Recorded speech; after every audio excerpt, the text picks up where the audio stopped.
วันนี้เข้าสนามได้นะครับที่สนามกอล์ฟภูกระแตนครพนมจะเริ่มต้นที่แซนเวด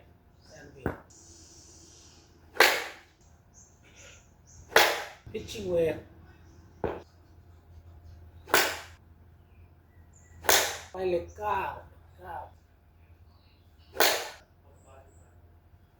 ไปเลข8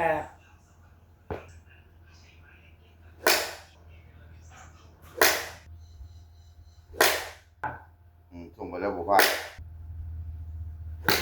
โอ้แม่นเลยเว้ยที่ง่ายขึ้นครับโอ้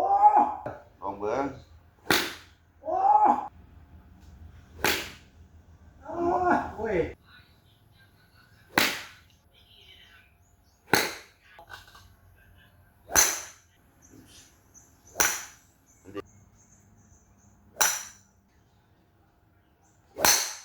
หมุนพลอย